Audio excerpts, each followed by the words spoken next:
옆 사람하고 인사 이렇게 나누겠습니다. 약속의 말씀을 의지합시다. 아멘. 아멘. 감사합니다. 한 번 더 앞뒤로 이번엔 인사 이렇게 나누겠습니다. 우리는 주님의 보혈 아래에 있습니다. 예, 좋습니다. 그럼 이제 페사흐, 되게 낯설죠? 페사흐, 유월절이라는 뜻입니다. 히브리어인데요. 이 페사흐라는 제목으로 말씀을 나누도록 하겠습니다. 이 페사흐, 유월절 말씀을 나누는 가운데 우리 지난주에 10가지 재앙을 다뤘었는데 다시 한번 10번째 재앙이 일어나기 전에 9번째까지의 재앙이 일어났었던 그 시간으로 갔으면 좋겠습니다. 이집트 가운데 9개의 재앙이 다 내려졌습니다. 나일강이 피로 변했고요. 개구리가 들끓는 재앙이 있었고, 이가 득식을 거리는 재앙이 있었고, 파리가 가득했던 재앙이 있었습니다. 가축들의 전염병이 돌았었고요. 이제는 가축과 사람 아우르는 악성 종기가 또 전염병으로 돌았었고, 우박이 하늘에서 떨어졌었고, 메뚜기가 이집트를 뒤덮었었습니다. 그리고 9번째로 흑암이 온 이집트를 덮어서 태양이 보이지 않는 상황이 되었었습니다. 하나님께서 마지막으로 준비하신 재앙은 무엇이었나? 하나님이 마지막으로 준비한 재앙은 장자의 죽음이었습니다. 요란한 빛도 아니었고 천둥도 아니었고 온 세상이 까맣게 덮이는 것이나 곤충이나 우박이 떨어지는 것이 아니라 마지막은 죽음이었습니다. 이때 당시에 그 장자의 죽음이 어떻게 찾아왔을까? 그냥 제 기억을 더듬어 보았을 때 옛날 이 출애굽기를 모티브로 했던 영화가 있었습니다. 그 영화에서는 이 순간을 이렇게 표현을 했었습니다. 영상 자료를 못 찾아서 그냥 제 기억을 더듬어 묘사를 하자면 이러합니다. 밤이 어둡게 이집트의 밤이 깊었고 여느 밤과 다름없이 그냥 조용했습니다.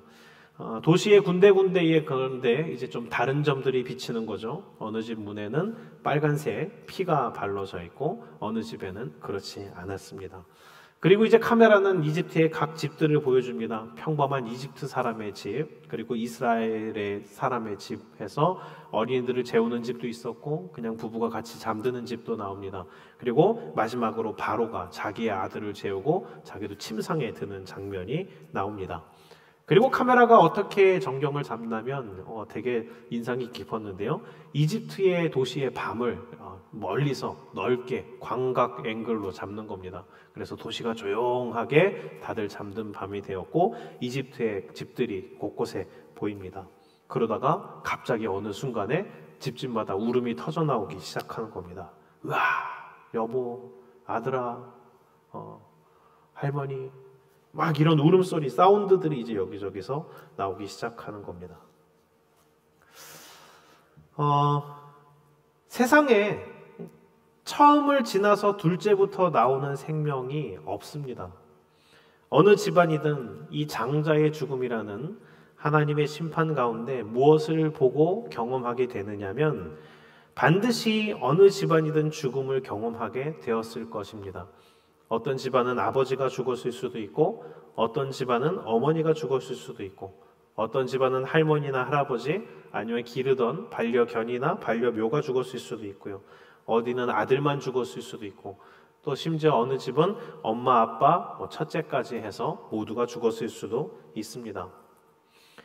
하룻밤 사이에 어떤 징조도 없이 하나님이 말씀하신 그날 밤이 되자 모든 생명이 사라져버린 겁니다. 순간적으로 동시적으로 찾아온 그 죽음의 심판 앞에서 유월절 어린 양의 피를 의지하지 않았던 사람들은 그 순간 극한의 두려움과 슬픔에 빠질 수밖에 없었습니다.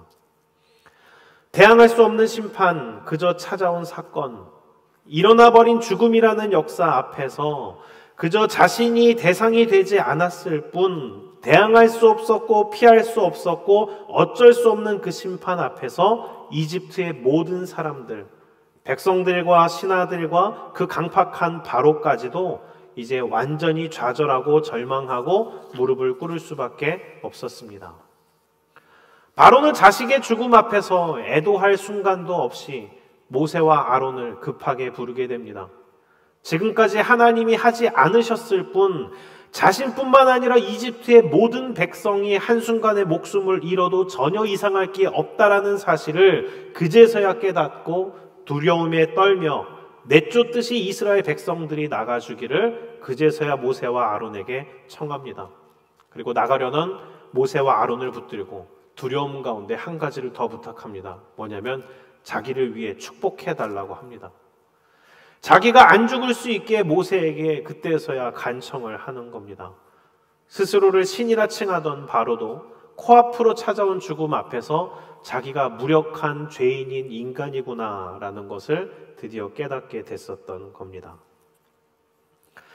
이 출애굽기 때에 벌어진 유월절 심판, 이것이 무엇을 말하고 있습니까? 이것은 인류에게 벌어질 모든 사건의 예표이자 심판과 구원이 어떻게 일어나는지를 보여주는 예시입니다. 이제 다시 유월절에 있었던 일들을 복기해 보도록 하겠습니다. 사람들은 모세를 통해 말씀하신 하나님이 하라시는 일들을 진행을 했습니다. 흠없는 어린 양을 잡아서 피를 문설주에 발랐고요. 그날 밤에는 누룩이 없는 빵을 무교병을 쓴나물과 함께 먹고요. 아침에 잡았던 양도 같이 구워서 먹었습니다. 이제 생각을 해보겠습니다. 이게 무엇을 말하는 걸까요? 양의 피를 문설주에 바르는 것과 죽음의 심판은 과연 무슨 관계인가요? 누룩 없는 빵을 먹는 것과 양고기를 먹는 것이 죽고 사는 것과 도대체 무슨 관계라는 겁니까? 왜 그것이 죽음의 심판을 당하는 것과 어떤 상관이 있다라는 겁니까? 이것에 대해서 과학적인 상관관계를 말한다면 사실 아무 상관이 없습니다. 양고기든 소고기든 저녁에 무얼 먹는 것이 죽고 사는 것과 무슨 상관이 있겠습니까? 그러나 이것은 하나님께서 약속으로 선언하셨기 때문에 그 약속 안에서 세상에서 가장 중요한 일이 되었습니다.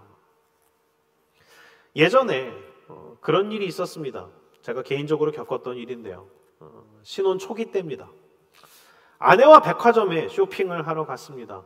추석을 앞둔 시즌이었는데 쇼핑을 하다가 한참을 쇼핑을 했는데 나는 이제 힘들어서 집에 가고 싶은데 갑자기 아내가 뭘 얘기를 들었는지 얼굴에 화색이 도는 겁니다. 그러더니 신이 나서 저한테 이렇게 얘기를 하는 겁니다. 빨리 이 영수증을 들고 고객센터로 가야 된다는 겁니다. 그래서 제가 물었습니다. 도대체 갑자기 왜 그러냐? 영수증을 들고 왜 고객센터에 가냐? 뭘 잘못 샀냐? 했더니 아내가 이렇게 얘기를 했습니다. 뭐냐면 지금 아주 놀라운 소식을 들었답니다. 그래서 무슨 소식이냐? 당신 못 들었나? 같이 있는데 못 들었어? 아까 방금 방송에 이번 추석 특집으로 기념해서 5만 원어치 이상 산 영수증을 들고 고객센터로 가면 선착순으로 멸치 세트를 준대라는 겁니다. 그런데 그 얘기를 듣고 저는 이렇게 생각을 했습니다. 제가 이제 뭐 딴 생각을 하느라 못 들었을 수도 있지만 객관적으로 생각했을 때 그게 말이 안 된다라고 생각했습니다. 왜냐하면 20만 원, 30만 원이면 이해가 간다. 그런데 겨우 5만 원어치 샀는데 10,000원 상당의 멸치 세트를 준다? 당신이 잘못 들은 것이다. 그런 일은 있을 수 없다. 어떻게 그럴 수가 있느냐? 그거는 헛고생이다. 나 힘드니까 빨리 가자 했습니다. 그런데 아내는 이렇게 얘기하는 거야. 아니다. 나는 분명히 그 놀라운 소식을 들었다. 이 종이 영수증을 들고 고객센터로 가면 나는 반드시 멸치 세트를 받게 될 줄로 믿는다. 그래서 가자 말자 가자 말자 옥신각신 했습니다. 그래서 결국 어떻게 됐냐면 나는 헛고생일 거라고 믿기 때문에 안 갔습니다. 그래서 그냥 앉아서 기다리기로 했고 아내는 내가 속으면 속으리라 라고 하면서 이 영수증을 들고 고객센터로 달려가는 겁니다. 그리고 어떤 일이 일어났을까요? 잠시 후 아내가 큰 박스를 가지고 나타났습니다. 거기엔 잔멸치, 중간멸치, 굵은 멸치가 있는 세 가지의 멸치가 한 상자에 들어있는 멸치 세트를 가지고 당당하게 돌아오는 겁니다. 여보 봐봐, 내 말이 맞지? 그 사건을 겪으면서 깨달았습니다. 아, 이게 믿음이고 구원이구나. 이해가 가십니까? 설명하자면 이렇습니다. 먼저는 백화점이 아무리 놀라운 은혜의 약속을 선포했지만 믿음이 부족했던 임진규와 같이 귀찮다고 아니면 못 믿겠다고 찾아가지 않으면 아무리 놀라운 은혜가 준비되어 있다 하더라도 받을 수가 없습니다. 그 멸치 세트의 은혜는 누가 누립니까? 믿음으로 반응하는 사람. 그 믿음으로 나아오는 사람들이 받는 겁니다. 또 하나, 백화점에 약속이 없었다면 멸치 세트도 없는 겁니다. 사실 이게 가장 중요합니다. 고객센터로 찾아가는 노력이 멸치 세트를 주는 게 아닙니다. 5만 원어치 영수증이 아니라 100만 원어치 영수증을 고객센터로 가져간다 할지라도 백화점이 멸치 세트를 주겠다라는 약속을 하지 않으면 받을 수가 없는 겁니다. 그러니까 가장 중요한 것, 백화점이 멸치 세트를 줄 수 있는 능력이 있어야 되고, 또 백화점이 그것을 아무 값 없이 영수증만 들고 오면 주겠다는 약속을 먼저 해야 하며, 그 백화점이 신실하게 그 약속에 대해서 이행할 때에만 우리가 복음의 순종함으로 멸치 세트라는 은혜를 누리게 된다라는 것입니다. 출애굽기의 사건도 이와 같습니다. 어린 양의 피를 바르고 어린 양을 먹어라. 하나님께서 은혜의 약속을 복음으로 선포하셨고, 이에 대해서 믿는 자들은 순종함으로 구원을 얻고, 믿지 않았던 사람들은 심판을 받았던 게 출애굽기에 있는 유월절 사건입니다. 이 사건만큼 오늘날 예수 그리스도의 구원과 은혜와 하나님의 심판을 눈에 보여주듯이 보여주는 사건은 없습니다. 구약의 때에 하나님께서 왜 이 유월절 사건을 보여주셨을까? 그것은 온 인류에게 보여주시고자 하신 예수 그리스도의 사건, 예수 그리스도 구원의 대속 사건을 보여주는 것이 바로 이 사건이기 때문입니다. 패사흐, 유월절, 어린 양의 피로써 죽음의 심판이 건너간 이 사건, 이것으로서 이스라엘 백성들은 어린 양의 대속을 통해 죽음의 심판이 지나가는 것을 경험하게 되었고, 그와 함께 이집트의 노예 생활로부터 벗어나 이제는 자유를 얻은 자유의 백성으로서의 새로운 삶을 시작할 수 있게 되었습니다. 오늘날도 그러합니다. 우리의 죄를 대속하신 어린 양이신 예수 그리스도를 믿는 믿음으로 우리는 영원한 심판에 있어서 유월되었고, 이제는 죄로부터 벗어나 자유로운 하나님의 자녀로서 예수님의 몸된 교회로서의 새로운 삶을 시작하게 되었습니다. 이제 여기서 유월절에 대해서 더 알기 위해 신약으로 가보도록 하겠습니다. 먼저 추가적으로 누가복음 말씀을 함께 읽겠습니다. 누가복음 22장 7절에서 23절까지의 말씀입니다. 누가복음 22장 7절에서 23절까지의 말씀을 교독으로 읽도록 하겠습니다. 교독으로 읽겠습니다. 유월절 양을 잡을 무교절 날이 이른지라. 예수께서 베드로와 요한을 보내시며 이르시되 가서 우리를 위하여 유월절을 준비하여 우리로 먹게 하라. 여짜오되 어디서 준비하기를 원하시나이까?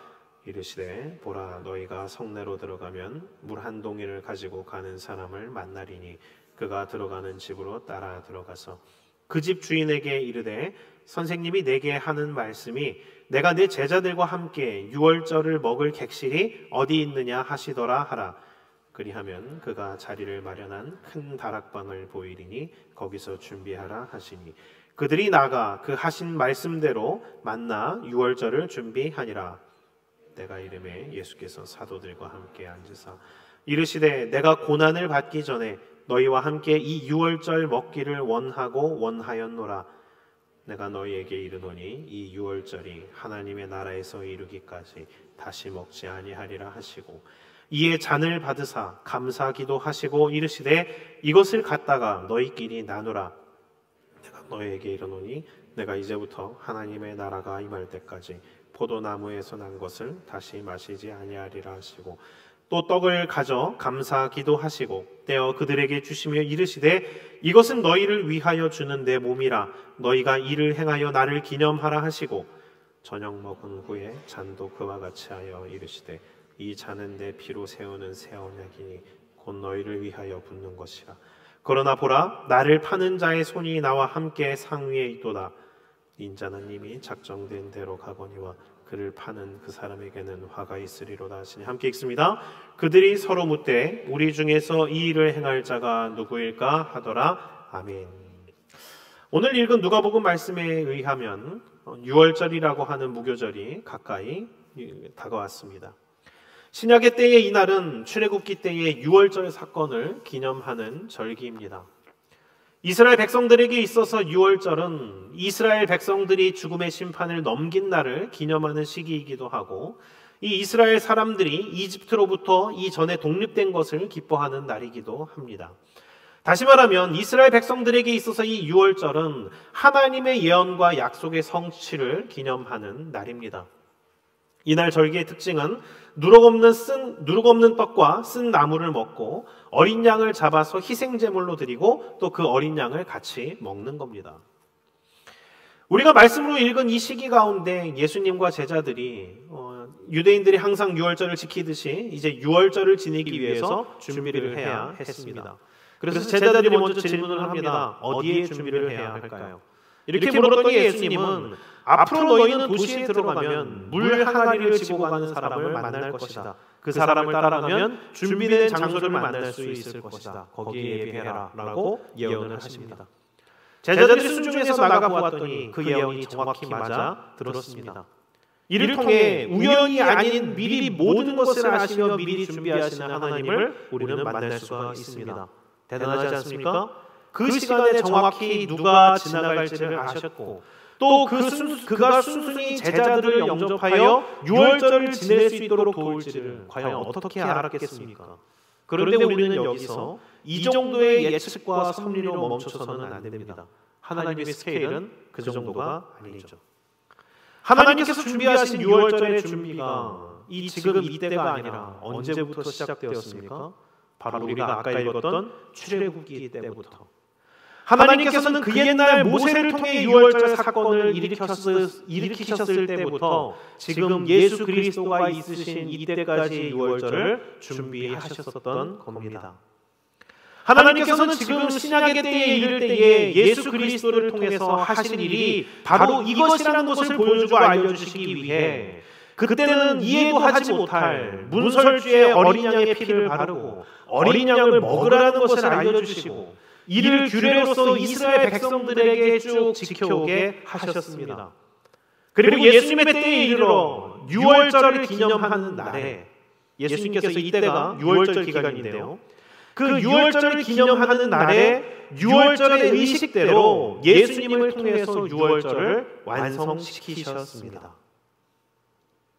예수님께서 십자가를 지시기 바로 전 이 최후의 만찬 가운데에서 그 옛날 어린 양을 먹고 그 피를 발랐듯이 이 유월절 기간에 제자들과 함께 떡을 떼고 나누시며 이제부터 너희들이 먹는 것은 그냥 떡과 포도주가 아니라 나의 피와 살이다 라고 선언하십니다. 어린 양의 희생을 통해 출애굽기 때의 죽음과 심판이 유월되듯이 온 만민의 어린 양 되시는 예수님이 자신의 피 흘림을 통해 하나님의 영원한 심판이 유월된다는 것을 알려주시는 겁니다. 그렇습니다. 예수님이 제자들과 나누었던 이 최후의 만찬이 유월절 만찬이었습니다. 유월절 어린 양 되신 예수님께서 유월절 음식을 주시며 선언하신 것이 최후의 만찬입니다. 이것은 나의 몸, 이것은 나의 피다. 그 성찬에 참여한다는 것은 진정한 유월절 어린 양 대신 예수 그리스도를 먹었다라는 것을, 받아들였다라는 것을 의미하는 것입니다. 출애굽 유월절 사건 때 남녀노소 국적과 신분 그 어떤 것도 상관없이 어린 양의 피를 바르고 어린 양을 먹은 집은 심판을 면했듯이 오늘날 마찬가지로 예수 그리스도를 믿고 영접한 자는 국적과 남녀노소 그 어떤 것도 상관없이 구원받은 하나님의 자녀가 된다는 것을 의미합니다. 이제 우리가 생각해 봐야 될 것이 있습니다. 그렇습니다. 우리는 예수 그리스도의 은혜로 초청받아 그 심판이 유월된 유월절 만찬에 초청받은 하나님의 자녀 백성입니다. 우리는 구원 받았습니다. 그럼 이제 끝입니까? 우리가 읽었던 출애굽기의 말씀, 유월절 사건, 유월절 예배하라는 하나님의 예언의 말씀이 있은 이후에 바로 나오는 것이 있습니다. 하나님께서 지키라고 추가적으로 더하시는 말, 그것이 무엇일까요? 유월절로 끝납니까? 아닙니다. 유월절 절기는 바로 그 다음 지켜야 되는 절기로 이어집니다. 그것이 무엇이냐? 바로 무교절입니다. 유월절로 구원받은 하나님의 백성들은 반드시 이어서 이것을 지켜야 된다라고 말씀하시는데 그것이 바로 무교절입니다. 그럼 여기서 이제 공부를 해봅시다. 유월절은 뭐고 무교절은 뭔가? 모르시는 분들은 유월절과 무교절을 마구 섞어서 씁니다. 너무 가까이 맞닿아 있기 때문입니다. 그럼 오늘 여기서 제대로 배우고 갔으면 좋겠습니다. 설명을 드립니다. 유월절은 유대력으로 따지자면 유대인들은 이 유월절이 있는 이 달부터를 한 해의 시작으로 봅니다. 그래서 유대인들에게 있어서는 이 유월절이 있는 기간이 1월입니다. 유대력으로 1월. 그래서 그들의 달력으로 봤을 때 유월절은 언제냐? 유대력으로서 1월 14일입니다. 그게 유월절입니다. 근데 하루로서 끝나지 않습니다. 다음날 밤까지 이어집니다. 그래서 1월 14일부터 15일까지가 유월절 기간입니다. 그럼 무교절은 언제냐? 1월 15일부터 1월 21일까지 유월절이 끝나가는 그 지점부터 연이어서 일주일을 지내는 것이 바로 무교절입니다. 그러니까 무교절은 유월절에 붙어서 나오는 겁니다. 그래서 유월절이 유월절의 이튿날이 무교절의 첫날이 되는 셈이라는 겁니다. 그럼 무교절은 무엇을 해야 되는 날이냐? 다른 게 없습니다. 그 기간 동안 누룩 없는 빵만 먹으면 됩니다. 누룩이 있는 빵을 절대로 먹어서는 안 되고 그 일주일간은 반드시 누룩이 없는 빵을 먹는 것, 그것이 바로 무교절입니다. 이제 여기에 조금 보충 설명을 하겠습니다. 이스라엘은 지금도 이 유월절과 무교절을 명절로 지키고 있습니다. 성경에 나오는 모든 절기들을 이스라엘에서 이제 법정 공휴일로 지키고 있습니다. 그런데 특히나 그들이 가장 중요하게 여기는 명절이 바로 이 유월절과 무교절 기간입니다. 이때에는 장장 보통 3주에서 2주 정도의 휴가까지도 준다라고 합니다. 그럼 그 사람들이 그 2주에서 3주 정도의 휴가를 얻으면 이스라엘 백성들이 가장 이 유월절과 무교절을 지내기 위해서 가장 열심히 준비하는 것, 그게 무엇일까? 이 사람들은 청소를 합니다. 그래서 이 기간이 이스라엘의 대청소 기간이 된다라고 합니다. 온 가정집들이 완전히 집을 다 뒤집어 엎으면서 대청소를 시작합니다. 특히 그들이 가장 관심 있게 보는 거, 떨어진 빵 쪼가리 없나, 곡물 쪼가리 없나, 밥풀 없나, 이것을 미친 듯이 찾는답니다. 그래서 심지어 가구까지 밖으로 다 빼내고 온 집안을 이사 가듯이 청소하는 기간, 바로 그게 이 무교절, 유월절을 준비하는 기간입니다. 지금의 이스라엘인들이 이 정도로 반응할 정도로 이들에게 있어서 유월절을 준비할 때 누룩을 제거하는 일, 그것에 있어서 철저함을 지키려고 합니다.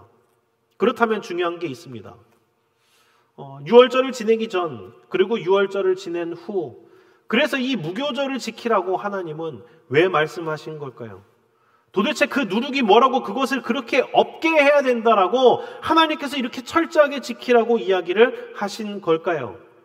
이에 관해서는 예수님께서 이미 말씀하신 내용에서 힌트를 얻을 수가 있습니다. 마태복음 16장 11절로 가보겠습니다. 마태복음 16장 11절입니다. 자, 찾으셨으면 한 목소리로 읽어봅시다. 시작. 어찌 내 말한 것이 떡에 관함이 아닌 줄을 깨닫지 못하느냐? 오직 바리새인과 사두개인들의 누룩을 주의하라 하시니 아멘. 예수님이 말씀하시는 누룩, 그것이 무엇을 말합니까? 죄를 말합니다. 유월절 어린 양의 피로 정결함을 얻은 백성들에게 하나님께서 무엇을 요구하시는 겁니까? 누룩에 다시 오염되지 말라는 겁니다. 예수의 피로 구원받은 거룩한 백성으로 부른 하나님의 은혜를 안다면 너희들이 그 순결함과 정결함을 반드시 지켜나가야 한다. 이것을 하나님께서 말씀하고 계시는 겁니다. 누룩이 들어간 떡을 먹지 말라는 의미는 단순히 떡에 대해서 말씀하시는 것이 아닙니다. 우리에 대해서 말씀하고 계시는 겁니다. 유대인들은 어리석게도 지금도 눈에 불을 켜며 유월절만 되면 무교절을 지내며 누룩을 찾느라고 헤매는데, 그 눈에 보이는 다른 누룩이 아니라 우리 안에 있는 불태워야 할 죄의 문제들을 태워야 된다라는 겁니다.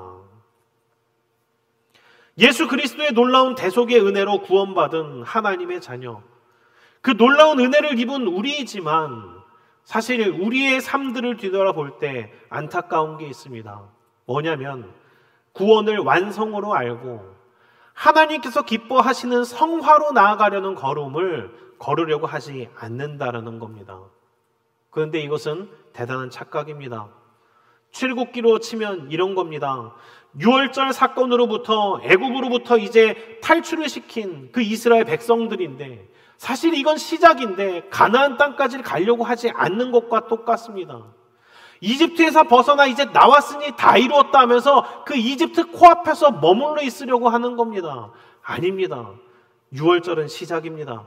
구원은 시작입니다. 우리가 가야 될 것은 광야를 지나 가나안 땅까지 나아가야 되는 그 과정들이 남아 있다라는 겁니다.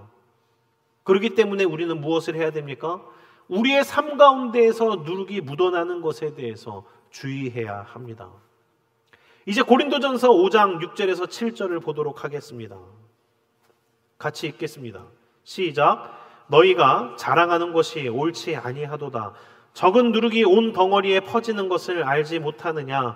너희는 누룩 없는 자인데 새 덩어리가 되기 위하여 묵은 누룩을 내버리라. 우리의 유월절 양 곧 그리스도께서 희생되셨느니라. 아멘.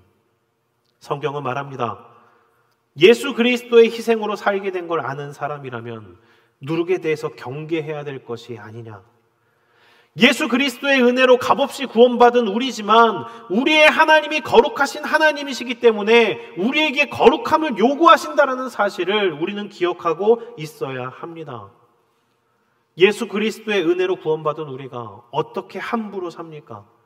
예수 그리스도의 은혜를 입어서 내가 구원받았다는 것을 아는 사람이 어떻게 누룩을 쉽게 여깁니까? 그래서 베드로전서 1장 15절에서 16절 예수의 은혜로 구원받은 우리에게 다시 말씀하시는 내용이 바로 이겁니다. 베드로전서 1장 15절 16절 같이 읽습니다. 시작. 오직 너희를 부르신 거룩한 이처럼 너희도 모든 행실에 거룩한 자가 되라. 기록되었으되 내가 거룩하니 너희도 거룩할지어다 하셨느니라. 아멘. 아멘. 구약 때에 끝나지 않습니다. 내가 거룩하니 너희도 거룩해라. 레위기 11장 45절에 하나님이 말씀하신 내용이 구약으로 끝나는 것이 아니라 구원받은 예수 그리스도의 은혜로 구원받은 오늘날 신약의 시대를 사는 우리에게도 동일하게 적용되고 요구되고 있다라는 겁니다. 말씀을 마치도록 하겠습니다. 오늘날 우리는 유월절을 따로 기념하지 않습니다. 구약의 시기 때에는 무교병과 쓴나물과 양고기를 먹었는데 지금은 그렇게 하지 않습니다. 왜일까요? 우리가 절기를 지킬 줄 모르는 패역한 사람들이라서? 아닙니다. 그 구약에 예언되었었던 그 구약의 표징으로서 나타났던 그 떡과 그 피와 그 어린 양이 상징하는 하나님께서 진짜 우리에게 주고 싶어 하셨던 어린 양이 무엇입니까? 예수 그리스도십니다. 우리는 이미 그 예수 그리스도를 믿고 받아들였습니다. 나의 몸 나의 피다 라고 말씀하신 그 예수 그리스도를 기념하며 우리는 성찬에 참여하고 있고 그의 놀라운 은혜 가운데 구원받은 하나님의 자녀가 됐습니다. 그렇기 때문에 우리는 따로 유월절을 지내지 않고 매주마다 매 순간마다 우리를 구원한 유월절 어린 양 되신 예수 그리스도를 찬양하고 기념하고 예배하며 하나님께 나아가는 삶을 살아갑니다. 그렇습니다. 구약의 성찬식은 이렇게 진행을 했었죠. 무교병이 있고 쓴 나물이 있고 그리고 포도주가 같이 있고 양고기가 있었습니다. 근데 우리가 지내는 성찬식은 어떠합니까? 떡과 잔만 남았습니다. 그러면 쓴 나물은 무엇일까요? 그 자리는 예수 그리스도의 십자가가 대신합니다. 그럼 어린 양은 어디 있을까요? 이미 성령으로 우리 안에 임재하신 우리를 위해서 십자가에서 이미 피 흘려서 우리를 대속하신 예수 그리스도가 진정한 어린 양 되십니다. 그렇기 때문에 우리의 성찬엔 떡과 피만 있지만 사실 예수 그리스도에 인하여 오히려 완전하고 완벽한 성찬이라는 겁니다. 우리를 살리는 유월절 식탁이 된다라는 겁니다. 그러면 그 예수의 성찬을 받은 자들은 어떻게 살아야 될까요? 고린도전서 11장 26절 29절 그래서 성찬식 때마다 우리가 이 말씀을 읽는 겁니다. 같이 읽어보겠습니다. 시작. 너희가 이 떡을 먹으며 이 잔을 마실 때마다 주의 죽으심을 그가 오실 때까지 전하는 것이니라. 그러므로 누구든지 주의 떡이나 잔을 합당하지 않게 먹고 마시는 자는 주의 몸과 피에 대하여 죄를 짓는 것이니라. 사람이 자기를 살피고 그 후에야 이 떡을 먹고 이 잔을 마실지니 주의 몸을 분별하지 못하고 먹고 마시는 자는 자기의 죄를 먹고 마시는 것이니라. 아멘. 주의 떡과 주의 잔을 먹는 자에게는 이제 그 놀라운 은혜에 합당한 삶, 거룩한 삶을 살아가야 하는 숙제가 남은 겁니다. 왜요? 그 은혜를 안다면, 예수의 희생을 알고 믿는다면 주님의 부르심에 합당한 삶을 살아야만 된다라는 겁니다. 말씀을 마칩니다. 그렇습니다. 우리는 예수 안에서 이미 구원받았습니다. 여러분들의 감정과 상관없이 하나님의 약속의 복음이 선포되었고, 그 선포된 말씀에 믿음으로 반응하여 나온 자들, 예수 그리스도의 피가 나의 죄로 인함입니다, 이것을 고백하며 예수 그리스도를 영접한 자들, 그들은 하나님의 자녀가 되는 놀라운 권세와 은혜를 얻은 것입니다. 그런데 그것으로 다 이루었다? 아니요. 숙제가 있습니다. 주님께서 이렇게 말씀하십니다. 내가 거룩하니 너희도 거룩하라. 무교절을 7일 동안 지내는 것은 그 의미가 있는 겁니다. 그 7일이 이스라엘에서는 완전수예요. 그 7일 동안 누룩 없는 빵으로서 살라는 겁니다. 그 은혜가 감사하니 그러면 그 거룩함을 사모하며 살거라. 세상의 누룩을 다시 탐내며 뒤돌아가지 말고 하나님께서 주신 은혜에 합당한 자로서 살아라. 그것이 주께서 이 6월절 사건을 통해 또한 이어지는 무교절을 통해 우리에게 전하시는 메시지인 겁니다. 주님의 은혜에 감사하며 거룩함을 사모하며 살아가는 우리 모든 승리 공동체 되시길 주의 이름으로 축원합니다.